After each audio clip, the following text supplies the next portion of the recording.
Dans cette vidéo, on va corriger le devoir surveillé, dont le sujet peut être téléchargé, à partir de la partie description de cette vidéo. Exercice 1, écrire un algorithme qui calcule et affiche le maximum de 3 nombres saisis au clavier par l'utilisateur. Donc, on commence par le mot-clé, algorithme.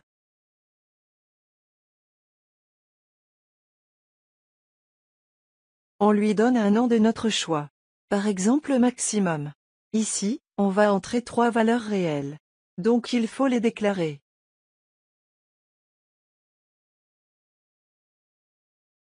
Le vrai travail de l'algorithme commence à partir du mot-clé, début.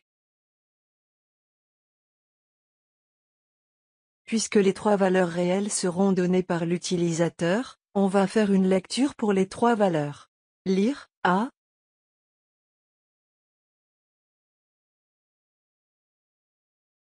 Lire, B. Et lire, C. On a 3 possibilités. Donc il faut utiliser une structure conditionnelle. Si A est supérieur à B et A est supérieur à C. Alors, afficher, le maximum est A.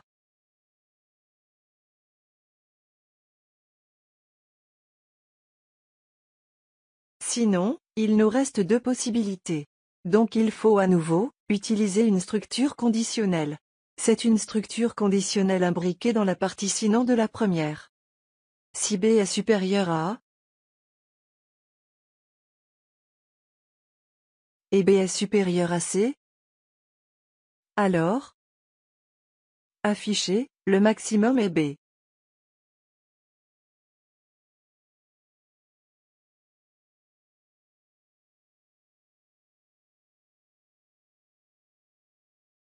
Sinon il nous reste uniquement une possibilité, donc, afficher, le maximum est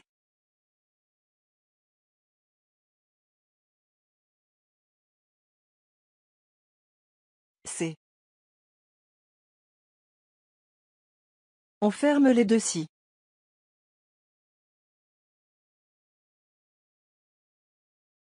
Et enfin on ferme l'algorithme. Voilà pour cette première question. Question 2. On demande de traduire l'algorithme qu'on vient d'écrire en langage Python. Donc, on commence directement par la lecture.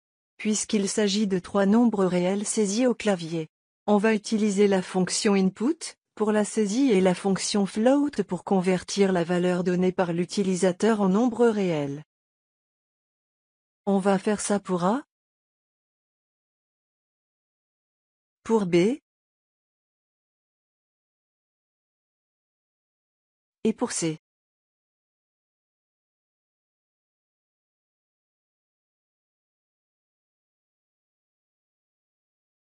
Ensuite, il faut utiliser une structure conditionnelle. L'équivalent de si, en Python est la structure if. L'équivalent de et est n. L'équivalent du mot alors est les 2 points. En Python il n'y a pas de fin si. À chaque fois que vous avez une structure qui se termine par 2 points, il faut descendre à la ligne suivante et marquer une indentation. C'est très important en Python. If A est supérieur à B, n A est supérieur à C. 2 points. L'équivalent de afficher est la fonction print. On continue de cette façon.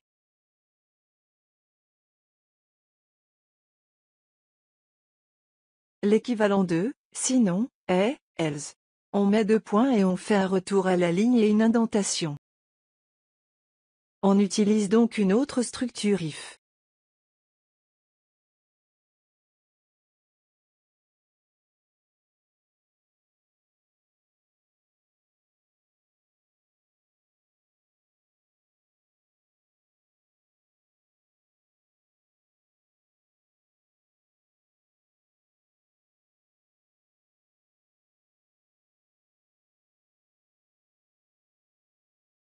Voilà pour cette deuxième question.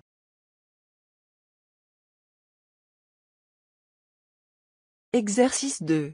Écrire un programme Python, qui demande deux nombres à l'utilisateur, et l'informe ensuite si leur produit est négatif ou positif.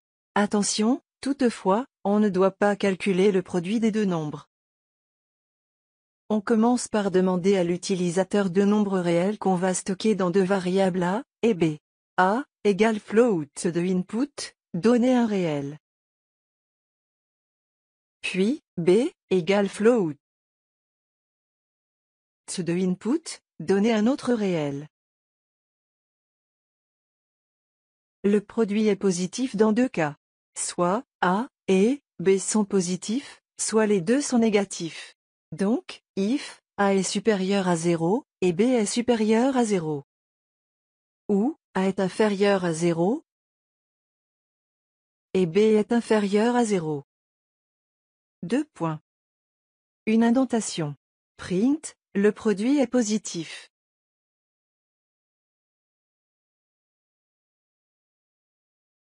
Else, 2 points. Une indentation. Print, le produit est négatif. C'est tout pour cet exercice. Exercice 3. Question 1. Écrire un algorithme, qui permet de saisir un entier, puis de vérifier s'il est divisible, par son chiffre d'unité. Donc, algorithme.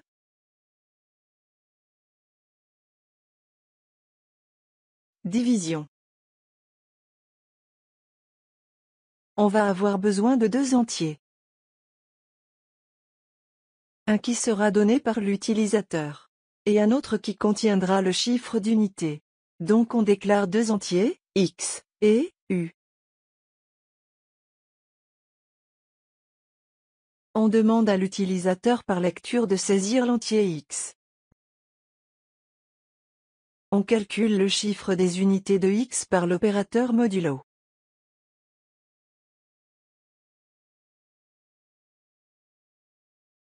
Si x modulo u est égal à 0,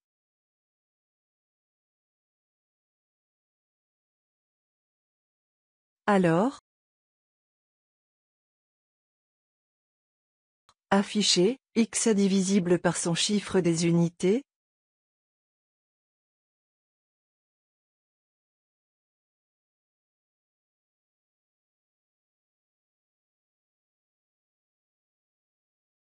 Sinon afficher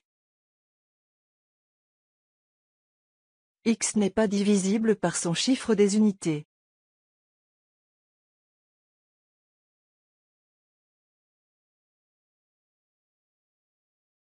Fin si. Et fin. Dans la question 2, on demande de traduire cet algorithme en langage Python. Donc, x égale, int, 2, input, donner un nombre entier. On calcule le chiffre des unités toujours par l'opérateur modulo. If, x modulo, u, est égal, à 0, 2 points, print. X est divisible par, u.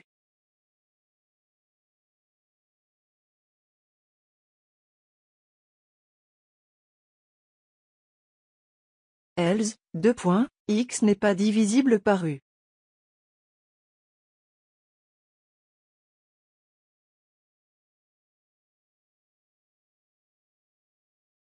Et voilà pour cet exercice. Dernier exercice de ce DS. Exercice 4. Écrire un programme Python, qui permet de résoudre l'équation du premier degré, ax plus b égale à 0. On commence donc par saisir deux nombres réels a et b. A égale, float, de input, donner un réel. B égale, float, de input, donner un autre réel.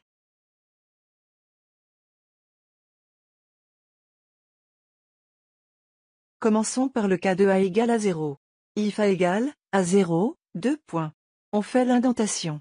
On a deux cas, selon la valeur de b. If b égale à 0, print, il y a une infinité de solutions.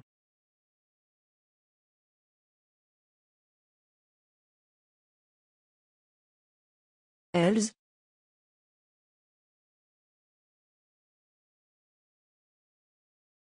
Deux points. Print, ensemble vide.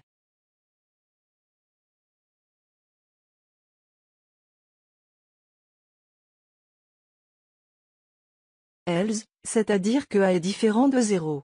On calcule la solution. Moins B divisé par A. Puis on l'affiche, print. Une seule solution.